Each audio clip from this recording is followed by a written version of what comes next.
recevoir notre invité du jour, c'est Monsieur Alain Mabiala, et on le reçoit d'ailleurs avec notre charmante Charlène. Bonjour. Bonjour Yann, bonjour chers auditeurs. Ça va? Ça va bien, merci. Oui, Bonjour bonjour. Monsieur Mabiala. Moi aussi, je dis bonjour. Mais bonjour, c'est bonjour. J'espère que le jour sera bon.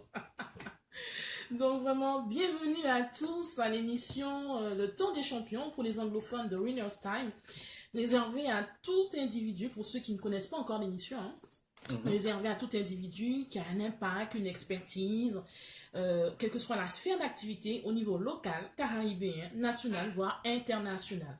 Donc c'est une manière pour nous de promouvoir des artistes, des personnalités, des associations, des blogueurs ou encore des entreprises.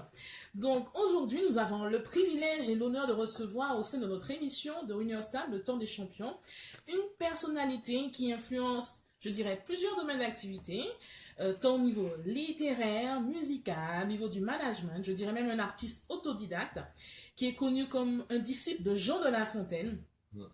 Il allie douceur, romantisme, réalisme, et il nous invite à partager sa passion à travers les mots, les images, et il les associe tout en aiguisant notre sens poétique. Donc je vous citerai quelques lignes de l'un de ses textes. Les peintres et les poètes, les oiseaux comme les mouettes, sont des artistes vivants qui créent son ciel croyant. Toi, quand je te voyais, simulacre, tu me broyais. Je regardais tes débats, toi tu descendais les marches en bas. Je m'enfuyais Amérique, obsédé par une idée fixe, tu étais là dans mes pensées. Et tu ne voulais à aucun prix me laisser. Je me suis débattu comme un poisson, pris dans un filet qui veut vivre. Je me suis enfin libéré de ton attrait, mon doux poisson, car j'avais en moi la fureur de vivre. Donc effectivement, nous avons Monsieur Mabiala Alain avec nous. Et qui vous remercie, parce que c'est important quand même de faire vivre la poésie à travers les radios, les télés, etc. Et je crois que c'est l'un des moments de douceur qu'il faut justement insister aujourd'hui dans un monde de fou, dans un monde de brut dans lequel nous sommes. Tout à fait, tout à fait. Donc c'est un privilège que nous avons effectivement de te recevoir. Et avant de commencer à poser nos quelques questions justement afin que les auditeurs qui ne te connaissent pas encore ou ceux qui ont entendu parler de toi mais qui n'ont pas certains éléments sur ton parcours, je vais te présenter. De façon succincte pour ceux justement qui auraient aimé savoir un peu plus. Donc je fais part à tous nos auditeurs qui sont effectivement sur les réseaux sociaux, qui nous suivent en ligne. On a plusieurs de d'autres pays qui sont là, de la Grande Terre également qui nous suivent, de d'autres îles de la Caraïbe et de d'autres pays comme la France, le Canada, des pays en Afrique également. Donc Alain Mabiala est originaire de la commune de Capesterre-Belle-Eau. Il a une expertise dans le monde de la poésie, dans le monde de la littérature et également dans le monde musical.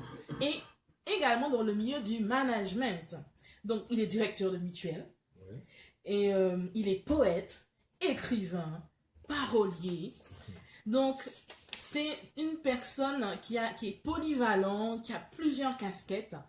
Donc, on va commencer ensemble, on va voir la partie du management, la phase de directeur, et ensuite, on va voir ensemble la casquette d'artiste. Donc, au niveau management, c'est une personne effectivement qui a débuté au Pont et Cadastre de Paris, au niveau de la sécurité sociale, un agent technique hautement qualifié, adjoint au chef de centre. Il a été également responsable des ressources humaines au centre médico-psychopédagogique de Basse-Terre.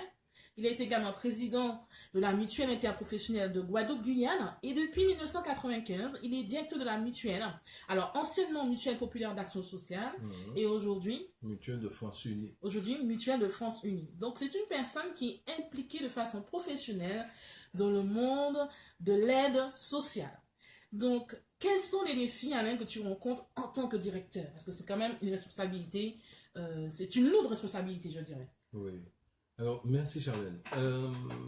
Bon, pour résumer tout ça, en fait, pour moi, la mutualité, c'était le prolongement d'une attitude que mes parents me disaient, il faut essayer de faire le bien autour de soi.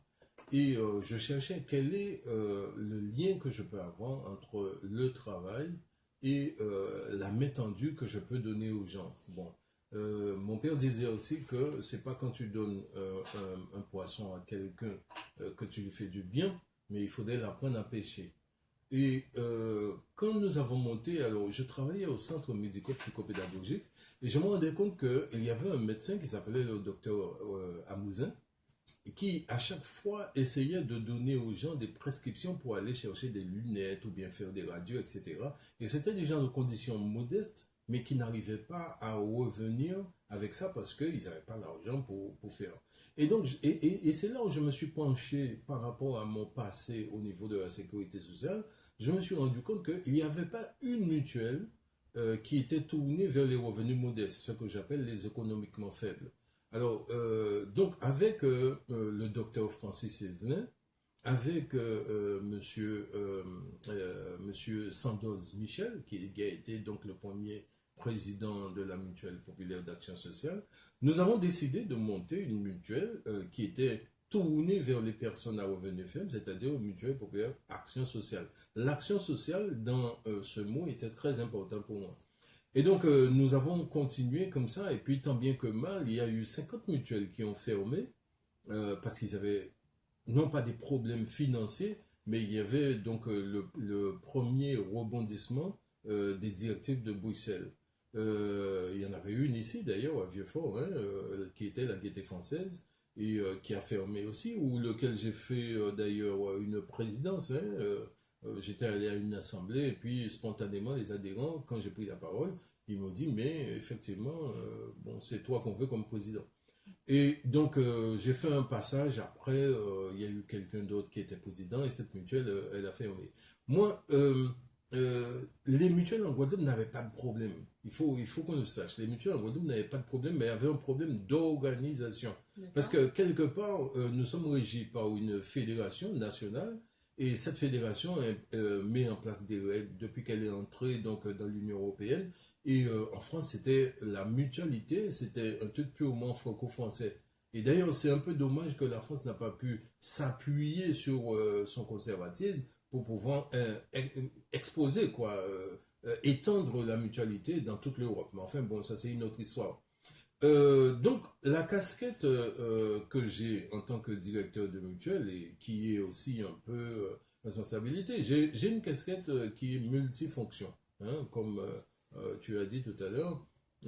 J'ai la ressource humaine, mais j'ai aussi le relationnel avec les différentes instances. Je rappelle que je suis membre du conseil d'administration de l'Union des mutuelles de la Guadeloupe. Je suis membre du conseil d'administration de l'Union de la Guyane. Je suis aussi membre du conseil d'administration de la Martinique. Donc, en fait, il faut absolument qu'il y ait un lien. Ici, en Guadeloupe, je fais partie de la commission des infirmiers au niveau de la sécurité sociale. Donc, je suis le représentant de la mutualité dans les caisses de sécurité sociale, notamment en ce qui concerne les infirmiers. C'est-à-dire que nous essayons de régir quelque chose au niveau des infirmiers, ce qui n'est pas facile, hein, parce qu'on a entendu avec les infirmiers, il y a eu quelques dérapages, mais j'ai bon espoir que ça ne se fera plus, parce qu'en ce moment, elles coopèrent beaucoup et on essaye de regarder pour qu'il puisse y avoir un bon ordre. Je fais aussi partie je suis membre du conseil d'administration de la Fédération nationale des mutuelles de France, donc je siège au niveau de là-bas. Et donc, mais tout ça, c'est pas des breloques, hein, c'est pas des choses pour essayer de dire que bon, ben, on fait, etc. C'est-à-dire que à chaque fois, ma participation dans un conseil d'administration, c'est des choses que je prends très au sérieux d'ailleurs, et ça sert aussi pour la Guadeloupe tout entière. C'est-à-dire que dès lors que nous prenons une orientation quelque part, je reviens au niveau de l'union qui est concernée, hein, et je viens donc c'est vrai que on peut être multicasquette, mais moi j'ai jamais apprécié quand on dit un tel c'est un Michel Morin, parce que un Michel Morin fait un petit bout par-ci, un petit bout par-là, il ne fait pas tout.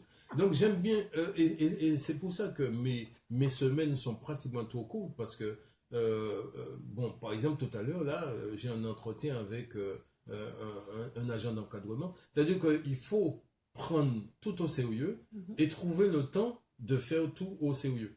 Voilà. D'être perfectionniste dans tous les domaines alors.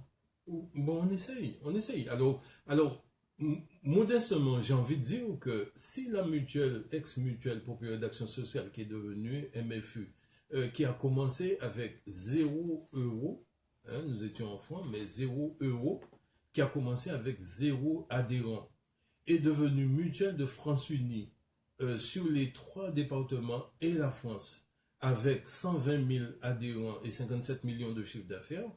C'est que, bon, modestement, j'ai participé quand même à cet essor, quoi. Donc, bon, c'est tant mieux, mais avec beaucoup de difficultés, beaucoup de coups de bâton aussi, parce que... Quelles ont été justement les difficultés? Ah, les difficultés, elles ont été de tout ordre. Elles ont été parce que, bon, euh, quand on fait quelque chose, celui qui fait a toujours des coups de bâton, c'est clair. Parce que, bon, ben, je sais pas si vous connaissez l'histoire du panier de crabes c'est un Guyanais qui venait s'acheter des crabes.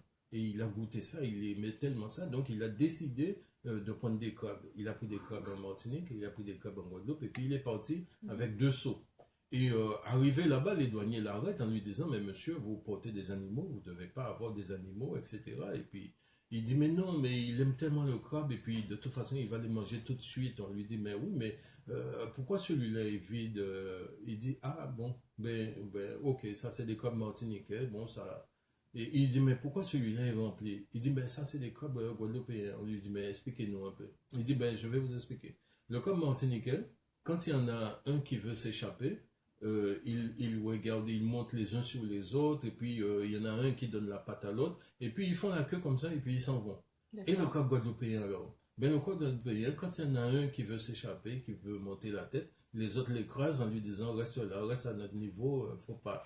Donc en fait, quelque part, les coups, quelquefois, d'ailleurs, sur un des CD que j'ai fait poétiquement vote, je dis, tout partout en passé, un cap en fait, mais c'est l'arrivée en pays en moins, il voulait mettre piment en bobo au moins. Ça veut dire que, quand on prend par exemple les mutuelles qui ont fermé, j'ai proposé mon aide à beaucoup de mutuelles, je leur ai dit, bon, je ne serai pas là au mois de juillet-août, mais nous pouvons travailler maintenant. Bon, eh bien, on a tellement l'habitude de dévaloriser un peu notre population, les Guadeloupéens ne se respectent pas, ou alors ils se sous-estiment, que ben, personne n'a accepté mon aide. Et au mois de décembre, les gens sont venus me demander, mais président, tu avais dit que tu pouvais nous aider. Je leur ai dit, bon, la prochaine fois, essayez de me chatouiller si vous avez envie que je puisse rire, parce que moi, ça ne me fait pas rire du tout. Au moment où il y avait une possibilité, vous n'avez pas accepté mon aide, et aujourd'hui, vous voulez me proposer quoi? C'est du n'importe quoi, quoi. Et donc, à la longueur de journée, on a reçu des lettres anonymes qui tombaient au niveau de l'inspection du travail pour que nous puissions avoir des contrôles surprises, etc. Mais j'ai une faiblesse, c'est de me dire que mon père m'a appris des valeurs, notamment de toujours rester dans les clous. Alors, je ne dis pas que je reste toujours dans les clous, mais j'essaye de faire bien ce qu'on me dit, et c'est comme ça que j'arrive à durer. Parce que si les gens arrivent à trouver une faille, vous avez détourné, vous avez fait quelque chose, etc. Moi, à longueur de journée, j'ai eu à me confronter à des choses qui étaient vraiment atroces. Je me suis retrouvé devant les prud'hommes parce que bon ben il y avait une dame qui était venue me demander une formation.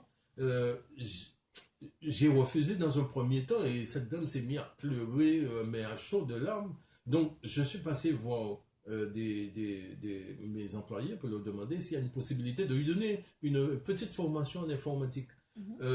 Mes employés m'ont dit, mais écoutez, monsieur Mabiala, c'est vous qui êtes le responsable. Si vous nous dites de lui donner, on dégage un temps. L'essentiel, c'est que ce soit sur le temps de travail.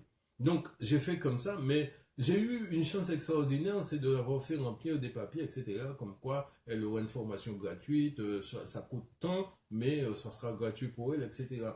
Et quand je vois que cette fille, elle venait régulièrement, je me suis dit, on parle des contrats aidés, je vais quand même lui faire un contrat aidé, dans lequel j'ai une participation, à l'époque c'était les CES.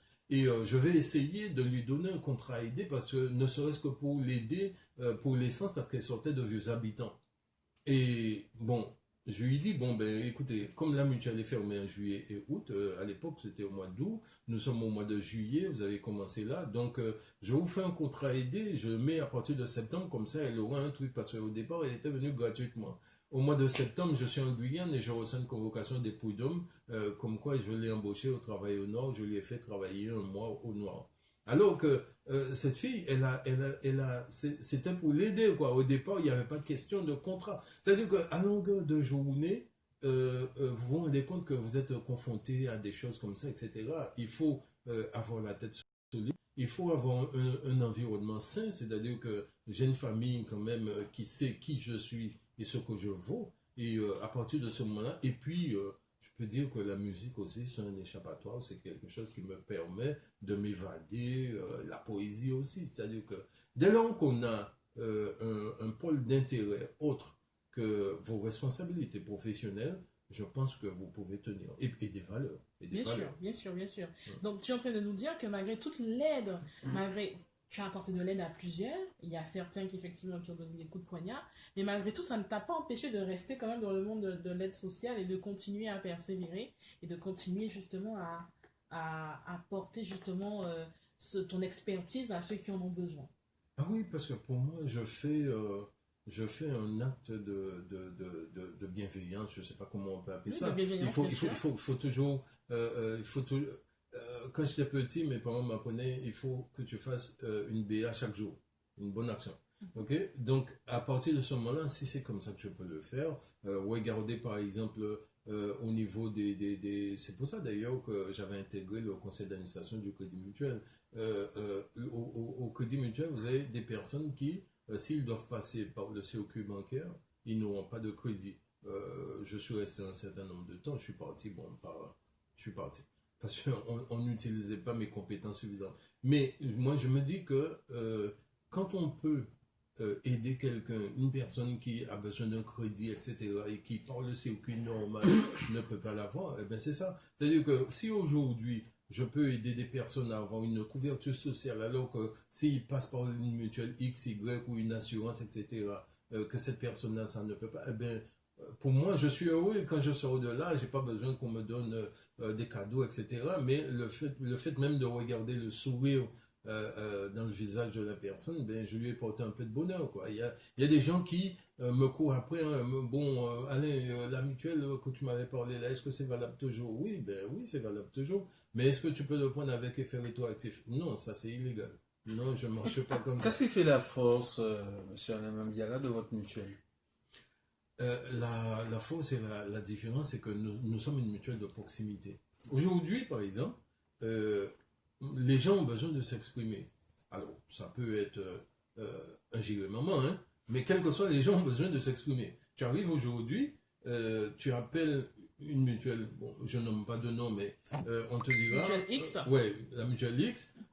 Oui, ben, si vous voulez le service de réclamation, faites le 1. Si vous voulez ceci, faites le 2. Si vous voulez ça, faites le 3.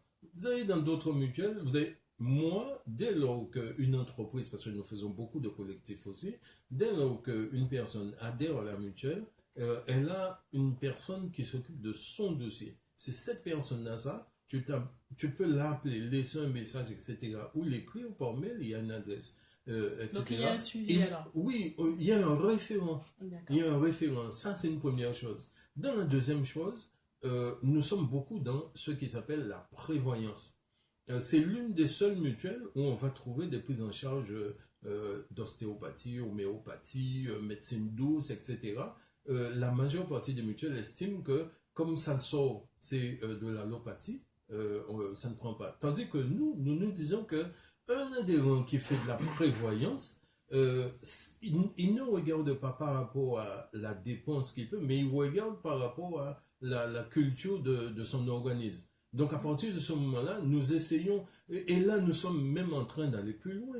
On essaye de regarder, est-ce qu'il y a des centres de sport sérieux dans lesquels nous pourrons prendre une partie pour nos adhérents. Parce que dans les pays comme la Suède, la Norvège, etc., on se rend compte que les médecins prescrivent des séances voilà, de sport. Et donc, la différence, elle est là. Et puis, la troisième, et non pas la moins importante, hein, c'est que nous avons des tarifs ah oui, que vous ne pouvez pas trouver ailleurs. Donc, si on doit choisir ta mutuelle, donc ça veut dire qu'on aura accès à tout ce qui est homéopathie, prise en charge homéopathique, d'autres prises en charge au niveau du sport, donc une prise en charge qui n'existe pas ailleurs. Qui n'existe pas, enfin, je ne sais pas si ça existe, j'ai pas fait tous les concurrents, mais c'est une prise en charge spéciale chez nous. Et puis aussi, nous avons aussi une carte e-santé. E-santé, ça veut dire quoi? Ça veut dire que cette carte-là, elle est prise par tous les professionnels de santé. C'est-à-dire que, en fait, aujourd'hui, vous allez à La Réunion, vous allez en France, vous allez, quel que soit l'endroit, la carte, elle passe. Et ça, c'est important parce que beaucoup de nos confrères, quand ils sont dans une mutuelle ou une assurance et qu'ils vont en France, ils sont obligés de faire l'avance des frais. Chez nous, on n'a pas besoin de ça. De faire d'avance de frais. On ne fait pas d'avance de frais. Donc, n'oublions pas que la mutuelle est située en Guadeloupe, à Basse-Terre, à Pointe-à-Pitre. Oui. Également en Martinique et en Guyane. Nous sommes en Martinique, nous sommes en Guyane, nous sommes au Lamentin et nous avons un site mutuelle de France Unie.fr. D'accord. Donc si quelqu'un veut s'adhérer, est-ce qu'il y a une offre promotionnelle en cours? Quel est le processus à suivre pour que quelqu'un qui nous entend, qui nous regarde, qui nous écoute, qui voudrait adhérer justement à cette mutuelle, quelle est la procédure à suivre? Ben, où elle se rapproche d'un de bureaux à Pointe-à-Pitre ou à Basse-Terre, 0590 81 98 84. Elle aura toujours un correspondant toujours souriant derrière le téléphone qui va lui indiquer tout. Ou alors elle va sur Internet, sur le site, elle peut faire une inscription sur le site. Ce que nous avons en ce moment, c'est que notamment pour les gens de Saint-Martin, Oui. nous rendons un vibrant hommage. En ce moment, nous ne faisons pas payer de droits d'adhésion, d'accord? Et on ne demande pas de questionnaire médical. Ça, chez nous, on ne demande plus ça. Et la personne, elle peut faire son inscription à n'importe quel moment, quoi. C'est... D'accord. Elle peut faire son inscription à n'importe quel Alors, moment. je Tu peux rappelle, donner le contact? mutuelle de France Unie. Il y a un site, il suffit, de toute façon, nous sommes référencés. Dès qu'on tape mutuelle de France Unie, au niveau de Google, on donne les trucs. Ou alors, Basse-Terre, c'est 0590 81 98 84.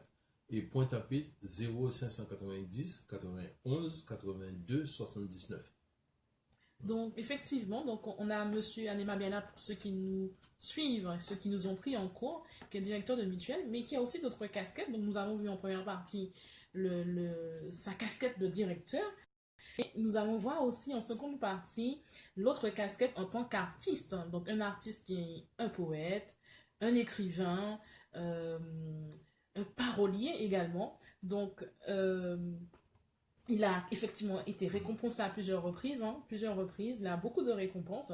Mais avant de passer aux récompenses, je dirais même que non seulement qu'il est d'une grande fratrie, n'est-ce pas? Une grande Oui. fratrie de 10. combien? 10. Ouais.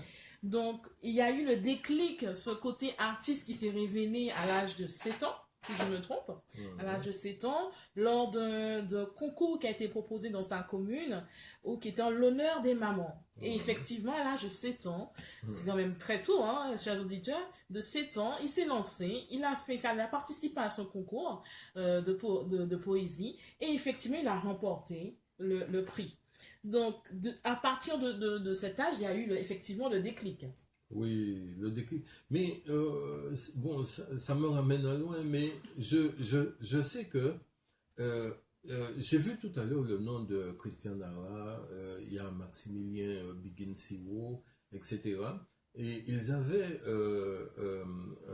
un groupe qui s'appelait les Coconets. C'était des jeunes de Capesterre, 10 ans, 12 ans, etc. Et qui avaient monté un groupe qui s'appelait les Coconets.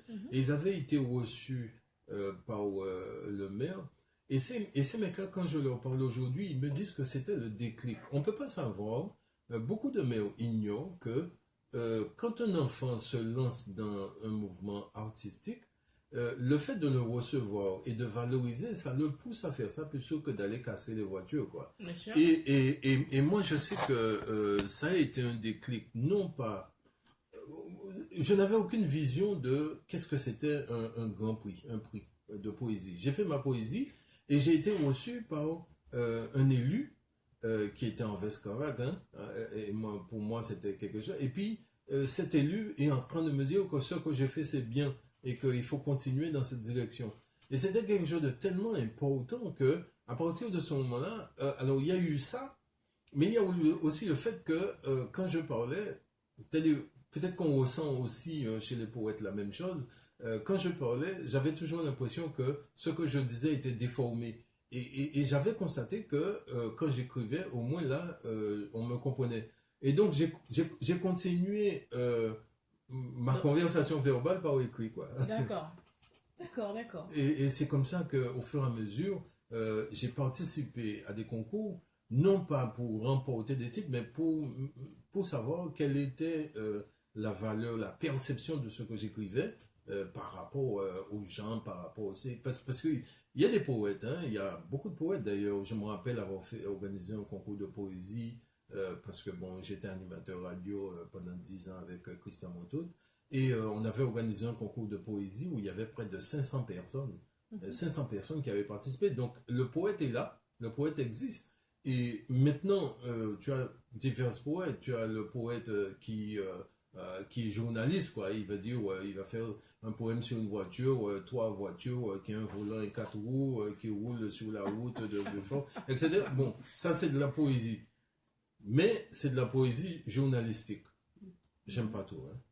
Maintenant, tu as celui qui fait rêver et qui a la possibilité de bouger les mots. Parce que dans la Grèce ancienne, les poètes, et les fous d'ailleurs, étaient considérés comme des poètes. Les fous. Alors, ça veut dire que le gars était dans son monde, il avait une folie peut-être qu'on aurait pu soigner aujourd'hui à Saint-Claude, hein, mais on lui disait, non, tu es poète. Et le poète était celui qui pouvait bousculer les mots, qui pouvait former des mots, qui pouvait, d'ailleurs j'appelle ça un courbouillon de mots, qui pouvait inventer des mots, et sur lequel on ne donnait pas de frontières.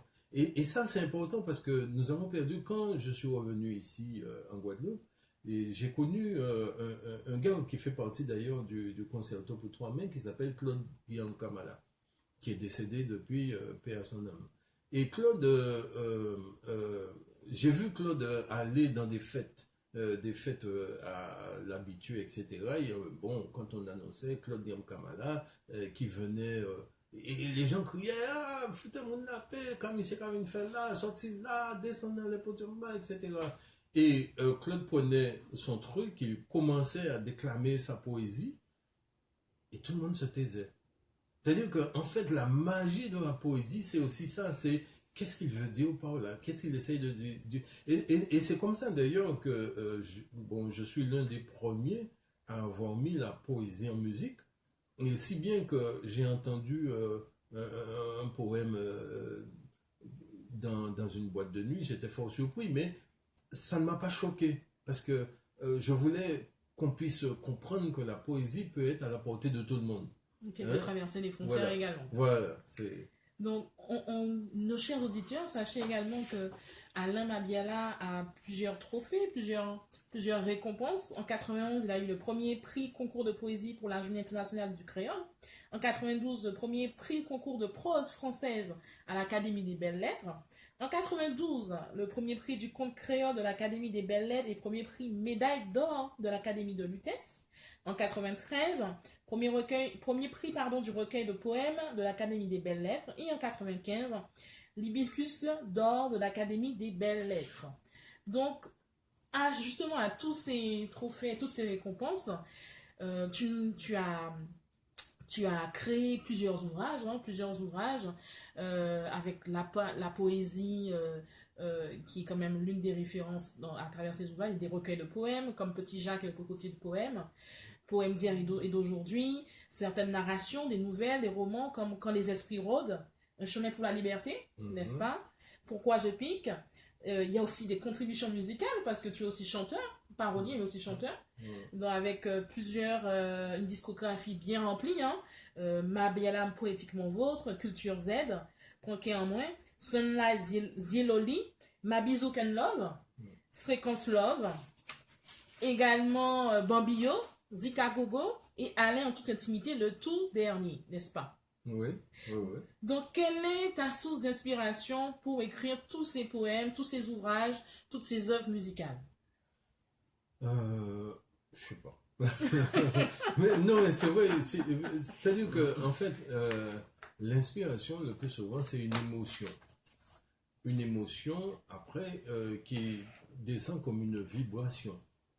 Et après, bon, ben, ça découle, quoi. Quelquefois, beaucoup de personnes le disent, et je me rappelle, Gilles Fleureau notamment, il le disait, que ce que tu as dans ta tête et ce que tu arrives à mettre au bout du stylo, entre-temps, tu perds à peu près 60%. Ça veut donc dire que quelquefois, on a une inspiration qui est tellement forte et qu'au moment pour pouvoir le mettre par écrit ou bien le mettre sur quelque chose, on a beaucoup perdu. Et c'est vrai que il faut à chaque fois qu'il y ait une émotion quelconque, etc. Alors, l'émotion, euh, j'ai fait un morceau une fois pour Darius Denon, et, qui s'appelle Les Enfants Innocents. Je crois que c'est dans le Mabizouk, etc. Ce truc-là, il est très très fort. Il est, euh, on parle de la pédophilie. Mhm. C'est quelque chose qui normalement met beaucoup d'émotions. Eh bien, à aucun moment, quand Darius se passait en France, etc., il était ému par rapport à ça parce qu'il savait qu'est-ce qu'il y avait derrière. Mais les gens entendaient, les gens trouvaient que c'était bien, mais quand les gens voyaient comment a été emmené le texte, etc., c'était quelque chose qui leur faisait du bien. Et c'est vrai que quelquefois, quand on a quelque chose, le tout, c'est pas de le mettre de façon brute comme on le sent. Je peux écrire sous la grève, je peux écrire, par exemple, j'ai un titre qui est passé beaucoup pendant la grève du LKP en 2009 et Tiré Chaîne en tête en moins.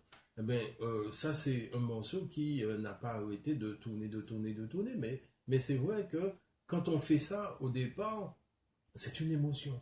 D'accord. Donc, tout vient d'une émotion chez Tout toi. vient de l'émotion. D'accord.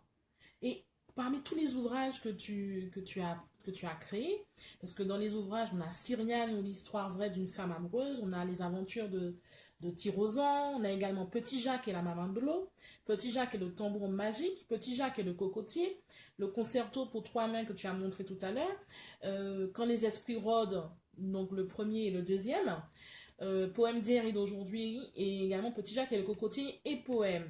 À quel public s'adressent les ouvrages? À quelle tranche d'âge? À tous les publics. Tous les Oui, publics. c'est comme un peu Tintin, 7 à 77 ans. 7 à 77 ans. Alors pourquoi? Parce que Mhm. Petit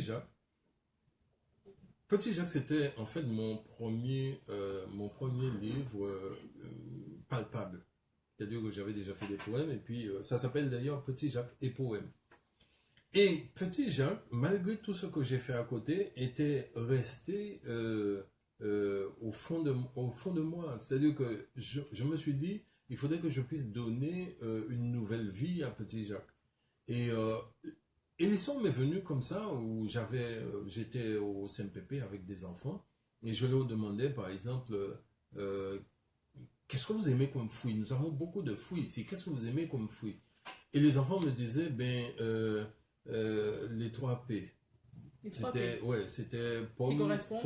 pomme, poire, Et je leur pêche, je dis, mais, suppose. voilà, et je leur dis, mais attendez, mais vous avez de la goya, vous avez des surets, vous avez la sapoti, vous connaissez pas tout ça, vous avez la papaye.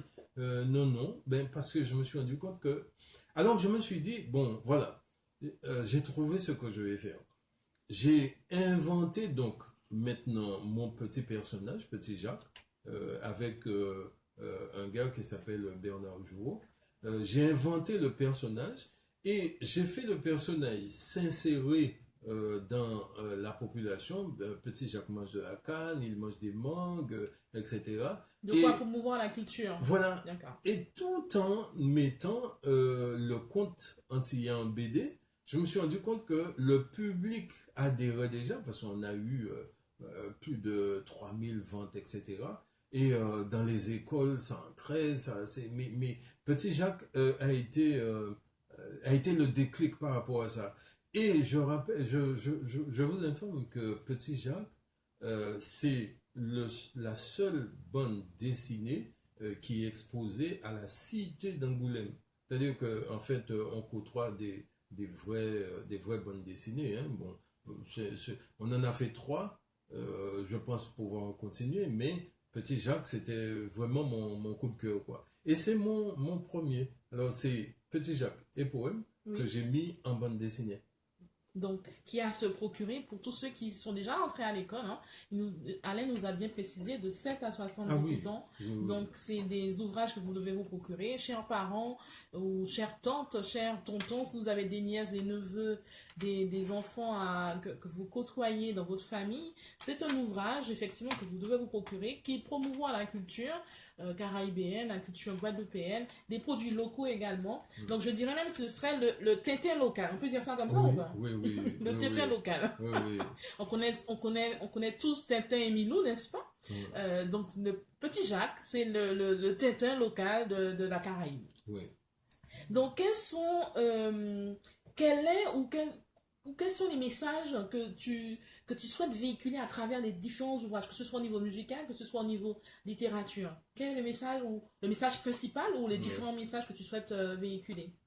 J'ai pas un message en particulier, mais je retiens, c'est une très bonne question, ça. J'ai toujours une leçon de morale. C'est-à-dire que à la fin, alors, quand je discutais avec Sylviane Telchid, et je lui disais, mais je suis surpris par des conteurs qui ne savent pas arrêter le compte. Et ça, c'est important. C'est très important. Quand on fait un compte, moi, j'ai été traumatisé, mais vraiment pendant très longtemps par un compte sur lequel on n'avait pas arrêté. Et quand on reprend, par exemple, tous les grands compteurs, ils finissent en règle générale pour ramener l'enfant sur terre en disant que, et c'est comme ça que j'ai reçu un coup de pied et que je suis là aujourd'hui avec vous pour vous raconter l'histoire de... Mais si on ne ramène pas l'enfant, on laisse l'enfant planer dans quelque chose et en fait l'enfant ne retient rien du conte que ce qu'on lui a raconté. Euh, J'étais petit et j'avais lu un conte parce que bon, je dévorais tout ce qui était livre, hein, tout ce qui... Je me mettais quelque part, j'étais absent, j'étais... D'ailleurs, à l'école, on me traitait d'enfant rêveur, etc. Et je me rappelle qu'il y avait un conte où euh, la méchante sorcière avait lancé, avait jeté un sort à la fille de la reine, qui était une princesse qui était amoureuse, mais elle était amoureuse d'un... Et quand le prince venait pour embrasser donc sa dulcinée, il y avait des crapauds, des scorpions, des trucs qui sortaient de la bouche de... Et, eh bien, on s'était arrêté là parce que ce conte-là ne s'arrêtait pas. Il y avait une suite, mais mes parents n'avaient pas les moyens d'acheter la suite. Eh bien, pendant très longtemps, j'ai pas osé embrasser une fille parce que, bon, pour moi, il y avait des crapauds, il y avait des trucs qui allaient sortir de sa bouche. C'est sérieux. Et bon, je sais pas si je me suis rattrapé depuis, mais pendant toute cette période-là, j'ai pas fait. Mais ce qu'il y a, c'est que quand je fais quelque chose, j'ai une morale derrière. C'est-à-dire que je finis de façon positive, de façon à ce que la personne qui lit, par exemple Petit Jacques, quand j'ai fait Petit Jacques, euh, au départ, il y avait une histoire, par exemple, qu'on disait que la nuit, quand tu vois, tu entends du bruit, etc., pour que ton cou ne puisse pas se casser, il faut allumer une cigarette. Moi, je ne veux pas qu'un enfant qui lit ça puisse penser que la cigarette, c'est quelque chose de positif. Bon, il y avait une fête dans le Mabizou, dans le Petit Jacques 2. Il y avait une fête où les gens finissent en s'amusant, etc. Et où celui-là boit de l'alcool. Moi, je ne veux pas que l'enfant boive de l'alcool. Donc, qu'est-ce que je fais? J'élimine ça. Donc, je veux dire voilà qu'à chaque fois que j'écris quelque chose, j'essaie, par exemple, quand les esprits rôdent, je suis allé avec un huissier, je suis allé dans des endroits, je suis allé dans des maisons qui apparaissaient hantées, etc. Et j'ai pris des notes. À chaque fois que j'ai trouvé quelque chose sur lequel je pouvais porter une explication, je n'ai pas mis. Et quand je n'avais pas d'explication, que ce soit sur les habitants, que ce soit sur le moule, etc., quand je n'avais pas d'explication, je faisais que raconter les histoires, mais avec ma couleur, je mettais une couleur madras, je faisais que raconter les trucs. Mais j'essaie toujours de garder une morale positive pour que la personne qui me lit ne puisse pas rester dans un désespoir quelconque, quoi. Donc il y a toujours une leçon à en tirer dans chacun de tes ouvrages. Voilà, une morale. Donc avant de passer à la dernière phase, on va faire une pause où on va écouter effectivement l'une des œuvres musicales d'Alain et prenez le temps d'apprécier ce que vous allez entendre.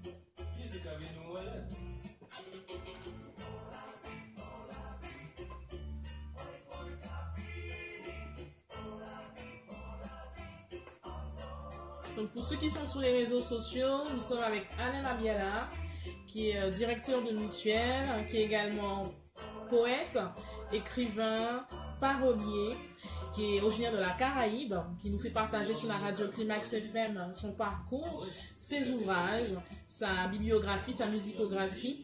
Donc pour ceux effectivement qui veulent le contacter, on peut te contacter à quel numéro si on veut un ouvrage ou on peut avoir tes ouvrages. Pour ceux qui sont sur les réseaux sociaux, on n'est pas encore, on va reprendre le direct tout à l'heure avec la radio. J'ai une page Facebook Alain Mabiala 97.1 ou alors 06 90 350 588. Voilà, donc vous pouvez effectivement le retrouver pour ceux qui sont sur les réseaux sociaux avant qu'on reprenne le direct sur la radio Climax FM 100.8. Vous pouvez effectivement retrouver tous ces ouvrages, les commander, donc à avoir dans votre bibliographie. Donc même les bandes dessinées, vous qui avez des enfants, des nièces, des neveux, des cousins, des cousines, des sœurs ou des frères, vous avez un cadeau à effectuer. Noël arrive à grands pas. Ce sera certainement pour d'autres le temps d'anniversaire, donc profitez de ces ouvrages pour pouvoir les offrir. Donc on va reprendre le direct dans quelques instants avant de conclure. 11h54, on écoutait Apagé, extrait d'ailleurs de l'album d'Alain Mabiala, Poétique Votre, c'est bien ça? Je lui ai dit. Poétiquement. Oui. Poétiquement Votre. C'est ma signature. Ouais, absolument. Alors Charlotte, on va terminer. Oui, on va terminer on va avec, conclure. avec quelques questions de façon rapide. Alain, quelles sont les difficultés que tu as pu rencontrer en tant qu'artiste? Vraiment sont les radios qui font confiance aux artistes guadeloupéens. Et c'est dommage parce que je suis un indépendant, donc à la limite, qu'on me reçoive pas, c'est pas, j'ai mon travail quoi à côté. Mais beaucoup d'artistes guadeloupéens se plaignent que, bon, par exemple, on n'a rien contre les Haïtiens, etc. Mais quand vous passez à longueur de journée de la musique haïtienne, du compas, etc., et qu'il y a une fête de carotier, quand vous allez appeler, je sais pas moi, n'importe quel groupe, que ce soit Bambillo, Zigabogo, etc., c'est normal que les gens ne connaissent pas parce qu'à longueur de journée, dans la radio, ils n'entendent que ça, la musique haïtienne.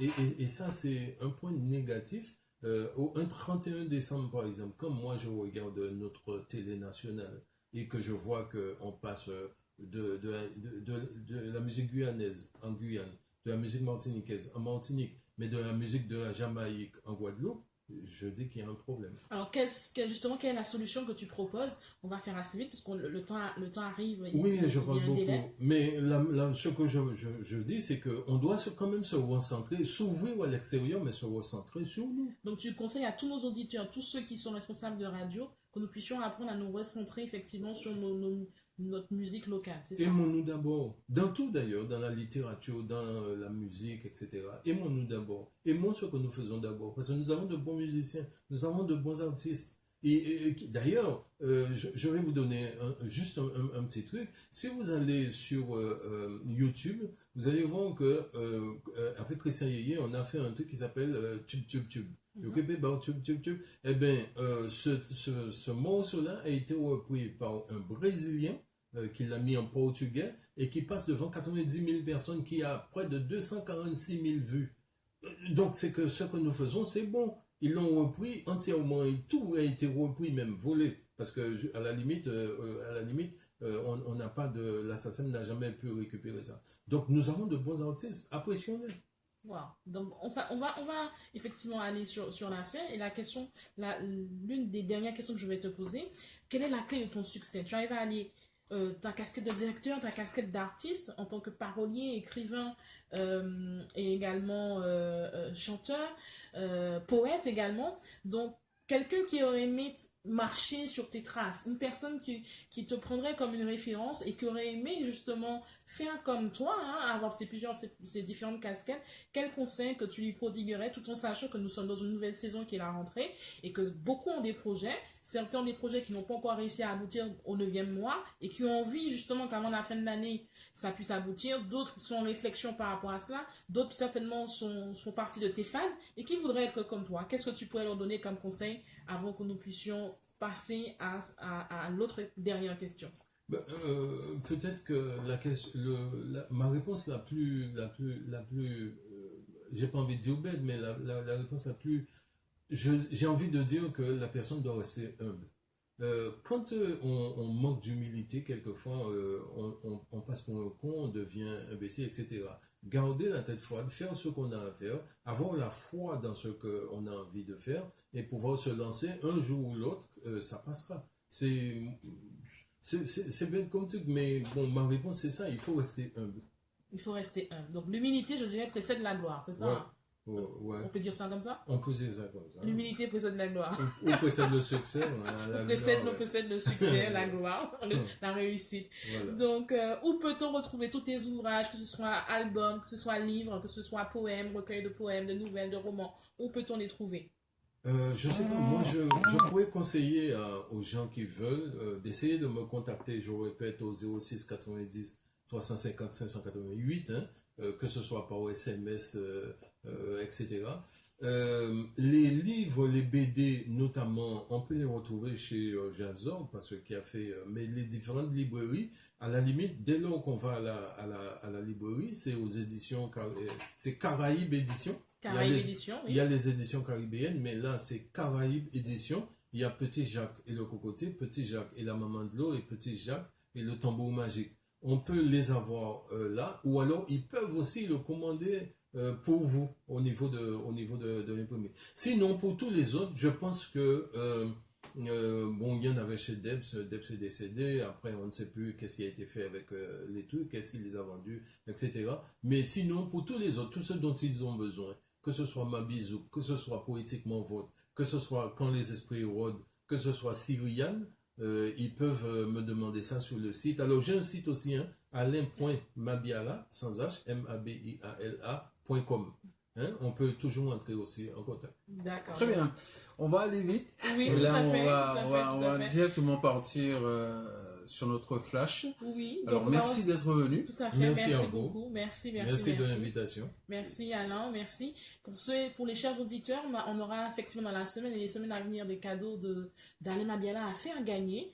Donc là, on va passer à une prochaine phase de cette émission et on se retrouve demain pour le Nouvel Espoir et la semaine prochaine, tous les jeudis, pour The Winner's Time, le temps des champions. Très bien, et on va se retrouver juste après le flash avec nos amis de Radio Maranatha. Tout à fait. À tout à l'heure. Donc, ceux qui sont sur les réseaux sociaux, donc voilà, vous avez Quand les esprits rôdent à vous procurer, le 2 de Alain Mabiala. Également Syriane, l'histoire vraie d'une femme amoureuse.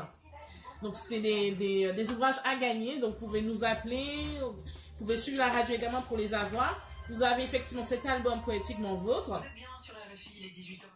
Mabizouk aussi, également à avoir. Et nous avons les Spirit Voice. Donc, merci beaucoup pour votre attention. Donc, Alain, tu nous dis un dernier mot hein, pour ceux qui sont sur les réseaux sociaux. Oui, On est en direct. oui. Un dernier mot. Il y a Oui. le Mabizouk aussi. Le Mabizouk, voilà. Bon, mais en tout cas, je vous remercie de votre écoute. Et je vous dis, jouez beaucoup parce que il y a des choses qui sont bien à gagner. Je Voilà. Bye bye.